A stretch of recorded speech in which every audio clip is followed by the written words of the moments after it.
Just like spice, Plastanium can be tough to farm solo in the deep desert. But in this video, I'll show you everything you need to know so that you can farm all the Plastanium you could ever need. Let's get started. Before you start hauling titanium and stravidium across the desert, there are a few things you're going to want to do first. Let's start with the class. If you haven't unlocked Planetologist yet, you're wasting a lot of time. It's one of the most useful classes in the game when it comes to farming resources. You'll be gathering a lot of materials out in the deep desert, and the passive boosts from this class save you a ton of time. Specifically for this farming guide, you'll want to pick up the deep analysis skill under the scientist tree. At rank 1, it gives you a 10% bonus to gather yield. Rank 2 bumps that up to 15%, and rank 3 maxes that out at 20%. It's a solid bonus, and it really adds up over time. It doesn't take long to unlock the Planetologist class either, and once you have it unlocked, you'll use it constantly. Next, let's talk tools, specifically your Cutteray. To even touch titanium or stravidium, you'll need at least a Mark V Cutteray. It works, but it only extracts 36 ore or mass per node. That's honestly not a lot, especially considering the amount of ore you'll need to refine Plastanium ingots. What you'll really want is a Mark VI Cutteray, which bumps up the yield to 48 units per node. The catch is that it costs 50 Plastanium ingots to craft, which isn't exactly ideal when you haven't even started farming Plastanium yet. That's where the Tarl Cutteray comes in. It's a unique tier 5 tool that gives you the same yield as the Mark VI, but it's much cheaper to craft. The big things you'll need are duraluminum and spice-infused duraluminum, which are much easier to get than Plastanium. There are a few ways to get the Tarl Cutteray. You can sometimes find the permit on the player auction. If you'd rather grind it out, you can farm the schematics from tier 5 areas in Haga Basin, plus a few other random locations. I'll leave links in the description to some online maps that show the locations and drop rates to where you can find yourself one. With all these bonuses, you should now be mining around 58 titanium or stravidium per node. Once you've got your gear and skills sorted out, the next step is figuring out where to actually gather titanium ore and stravidium mass. Just like with farming spice, the best titanium and stravidium spawns are located deep in the northern part of the deep desert, in the PvP zones. You can find a few nodes in the PvE section, but they're extremely scarce and scattered. If you're serious about farming Plastanium, the PvP zone is where you'll need to be. The areas you'll want to focus on are these large rocky island outcrops, scattered across rows E through I. These islands have dozens, sometimes even over 100 titanium or stravidium nodes packed tightly together. These high density islands are where you'll want to focus on. To save time, I highly recommend using one of the online maps that marks out where these node clusters are located each week. These maps are updated regularly and will save you a ton of time. I'll leave a few links in the description so that you can check those before heading out. When it comes to spotting ores, they're pretty easy once you recognize what you're looking for. Stravidium mass has a fibrous, wiry look and tends to stand out clearly even from above. Titanium has a more metallic appearance, bluish-gray, and it can be easy to mistake for copper if you're unfamiliar with it.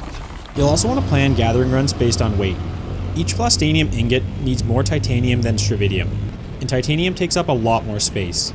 So you'll usually need to do 3 or 4 titanium trips for every 1 run of stravidium just to stay balanced. The next step is to set up a temporary deep desert base. This massively cuts down on the time and effort it takes to haul resources. The main reason is titanium ore takes up a lot of space at 0.9 volume per unit, and each stravidium mass takes up 0.5 volume. You need 6 titanium ore and 3 stravidium mass just to make 1 Plastanium ingot. That means, in raw form, each ingot takes up about 6.9 volume just to transport. Compare that to the 1 volume of a refined Plastanium ingot, and you're looking at nearly 7 times the transport time if you don't refine it first. Even if you're using the large ore refinery, which brings the titanium cost down to 4 instead of 6, you're still looking at 5.1 volume per ingot. That's 4 extra trips, and given that it takes about 10 minutes round trip to fly from the Ero back to Haga Basin and return, that extra hauling adds up fast. There's also another perk to setting up a deep desert base. Building structures in the deep desert cost half as much materials compared to Haga Basin. That means you can craft your large refinery sooner and start getting better efficiency earlier. When it comes to actually setting up your base, along the PvE-PvP border in the Ero is one of the best spots. It's hard to go wrong with right in the middle in sector E5, but depending on where the resource nodes are spawning each week, it may be better to shift slightly east or west along the border. You'll be spending most of your time farming titanium, so minimizing the travel time for it is not a bad idea. Again, the online maps are a great resource here. The base itself doesn't need to be anything special. Just a cube with a spot for your Ornithopter to park is fine. As for power, basic generators are all you need since you can build a bunch of them with all the salvage nearby. And you're probably not worried about hitting the limit of production structures. It's also probably a good idea to build somewhere as close to a fuel cell node so that you can farm it for your generators. That said, some players do go even deeper and set up their base in the PvP portion of the deep desert, near the ores to reduce hauling distance even further. This can work, but it's risky. PvP bases are vulnerable after storms for a few minutes when their shields drop. If your base's shields drop and you're offline, someone can raid your base and even steal your entire subfief. If you do go that route, you'll want to hide your subfief and generators and wrap it in walls and floors to make it harder to spot. But honestly, the safer route is just to build inside the PvE space and do the mining runs across the border. That way, anything you haul back is safe and you're not risking everything you farmed or built. Once your base is set up and you've got a steady flow of ore, you'll quickly hit the real bottleneck: water. Refining Plastanium takes a massive amount of water, at 1250 water per ingot, and that's not even including the extra 100 water to process 3 Stravidium mass into a Stravidium fiber. And it doesn't matter if you're using a medium or large ore refinery, the water cost stays the same. So even if you're drowning in titanium and Stravidium, if you haven't planned out your water setup, your whole farm is going to stall. There are really 2 main options for water production in the deep desert: advanced Deathstills or large Windtraps. Which one works best for you depends entirely on how you like to play. Let's start with the Deathstills. These things are great if you're planning to be online for a long session. Each advanced Deathstill produces 45,000 water per corpse every 50 minutes, which works out to about 36 Plastanium ingots per cycle per Deathstill. But they are extremely manual. You've got to constantly feed them corpses every 50 minutes. They also take up a lot of volume at 75 each, and if you forget or run out, production stops dead. Now you can farm corpses in the deep deserts at places like Imperial testing stations or large shipwrecks, but they're hit or miss depending on how active the server is. A lot of the time someone has already cleared them out of enemies. What I found works way better is just flying back to Hogga Basin, farming up a bunch of enemies, and hauling them back. If you're using an assault Ornithopter, you can load 13 corpses in the vehicle, plus 2 in your inventory, for a total of 15. This gives you a massive 675,000 water, or enough to produce roughly 540 Plastanium ingots. It usually only takes 10 to 15 minutes for a full round trip, so it's not bad if you've got time. That said, there is a downside. You'll need to reload the stills every 50 minutes, so if you're not planning to stick around and actively manage them, they become kind of a pain. The other option for water is large Windtraps, which are completely passive. Once they're set up, they produce water at 1.75 per second, which adds up to about 150,000 water per day per trap. That's enough for around 112 Plastanium ingots each every day. They also use less power than Deathstills at just 135 compared to 350, and they're built from the same amount of duraluminum, which tends to be the heaviest and most expensive material you'll need to craft them and haul into the deep desert. The main advantage here is that there's no real maintenance, other than keeping them topped up with filters. As long as your power circuit is stable and you've got enough water storage, they're just going to keep working in the background. You can log off, go farm other stuff, or even just take a break and still come back to a full cistern. Over a few days, this passive approach actually outpaces Deathstills, especially if you're not playing in long sessions. Something to keep in mind though is that water storage is more important with this method. It's easy to forget, but once your cisterns are full, any water your Windtraps generate is wasted. So make sure you set up enough storage. So which setup for water should you actually use? I did a big farming session over one weekend, just a couple days before the storm reset. I brought in 4 advanced Deathstills and 2 large cisterns. That gave me 180,000 water every 50 minutes, which worked out to 144 Plastanium ingots per cycle. And since I was actively playing for several hours, I could keep feeding in corpses and cycling that water pretty efficiently. The 200,000 water storage from the cisterns was more than enough to handle the output between loads, and I'd burned through it again just in time to reload the Deathstills. But honestly, this setup was really manual. I ended up with way more titanium and Stravidium than I could process that weekend. It worked for a long play session, but during the week, when I couldn't get online as much, production really slowed down. Constantly refilling those stills every 50 minutes just wasn't really an option anymore. That's why I actually think Windtraps are the better option for most players, especially if you set them up right after a storm. With farming the actual ore being the fast part, water ends up being the real bottleneck. And Windtraps give you a great way to farm water passively all week long. If you spend a bit of time early gathering titanium and Stravidium, then get your Windtraps running, you can keep refining throughout the week and haul everything back just before the reset. If you do use this method, you'll want to bring extra cisterns depending on how many traps you place. But that trade-off is worth it. You don't need to sit in the deep desert babysitting production. You can go farm, log off, or do whatever else you want while your base slowly builds up water. Using a similar amount of duraluminum I used for the 4 advanced Deathstills and 2 cisterns, I could have instead brought 2 or 3 large Windtraps and 4 cisterns. That would give me somewhere between 300,000 and 450,000 water production per day, with about 400,000 in storage. That's roughly 330 Plastanium ingots a day, fully passive, with only a bit of setup at the start of the week. In the end, it really comes down to how you want to play. If you're going to be online a lot and want the highest short-term output, Deathstills might still work for you. But if you're looking for a low-maintenance setup, Windtraps are hard to beat. Either way, take the time to plan it out ahead. I highly recommend using a crafting calculator. I'll leave a link in the description. Just plug in the number of refineries and storage tanks you plan to bring, and it'll tell you exactly what materials you need to haul in. Here's a quick example. If I input the 4 Deathstills and 2 cisterns I used during my weekend session, I get a full breakdown of the build costs. I can then even compare that to the setup with the 3 Windtraps and 4 cisterns to see how the materials stack up and decide which one makes more sense. Next, let's talk about strategies to actually gather titanium and Stravidium, and reducing the amount of time it takes, since you'll be spending a lot of time flying back and forth between the ore nodes and your base. There are really 2 solid options. The first is to use a Scout Ornithopter. It is the lighter, faster Thopter, but it has a smaller cargo capacity at just 500 volume. The big advantage here is the respawn trick, which you can use to cut your travel time in half. Here's how it works.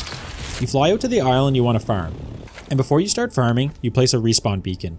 You can then mine until you're full. Then, return to your base where you can unload everything. Once you've unloaded everything from your Scout Ornithopter, use the vehicle backup tool to store the vehicle. Finally, use the respawn option.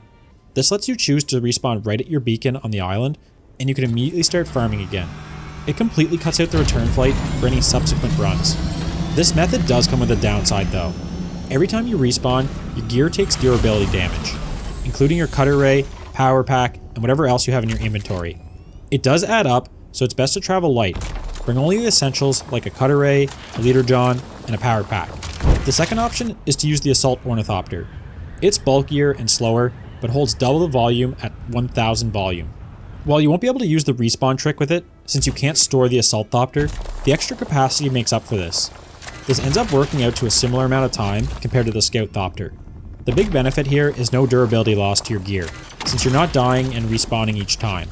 Plus, the Assault Thopter is a lot tougher. If you get caught out in PvP, it can take more hits and give you a better chance at escaping, especially with the vertical thrust module. So which one should you use? It really depends on how you like to play. Personally, I prefer the Assault Thopter. I don't have to worry about durability loss to my gear, and there's no setup required. That said, if you're just getting started and don't have access to the Assault Thopter, or you just prefer the Scout, the respawn trick is still a great method. Unlike spice farming, where you need to track down spice fields and worry about the worm in the open desert, really, the only thing to be worried about when farming titanium or Stravidium is other players. Now, it really depends on the server you're playing on. Some servers are fairly chill for the most part, but I know some people are on much more aggressive or active servers where PvP is a constant problem. Either way, it's something you have to think about no matter what server you're on. Everyone's farming the same ore-rich islands, so your chances of running into other players are pretty high. One of the best ways to avoid PvP, depending if this works for your schedule, is to farm during less busy hours. For example, I tried farming on a Saturday night, and I got chased away quickly by a group of PvP players who were clearly playing together and targeting anyone trying to mine. I actually got pretty lucky. I wasn't really paying attention until I saw another solo player getting fired on by rockets from above. That's when I realized there were other Ornithopters nearby. I quickly jumped into my own Thopter and managed to take off before they could take me out. This is where the Assault Ornithopter really helped. I was able to use the vertical thrusters to gain altitude quickly and escape. One of my wings even took a hit from a rocket, but fortunately the Assault Thopter has a decent amount of health. Compare that to the Sunday morning when I logged on early and started farming again. There were way fewer players and no big groups. I even ended up running into another solo player who was farming titanium on the same island.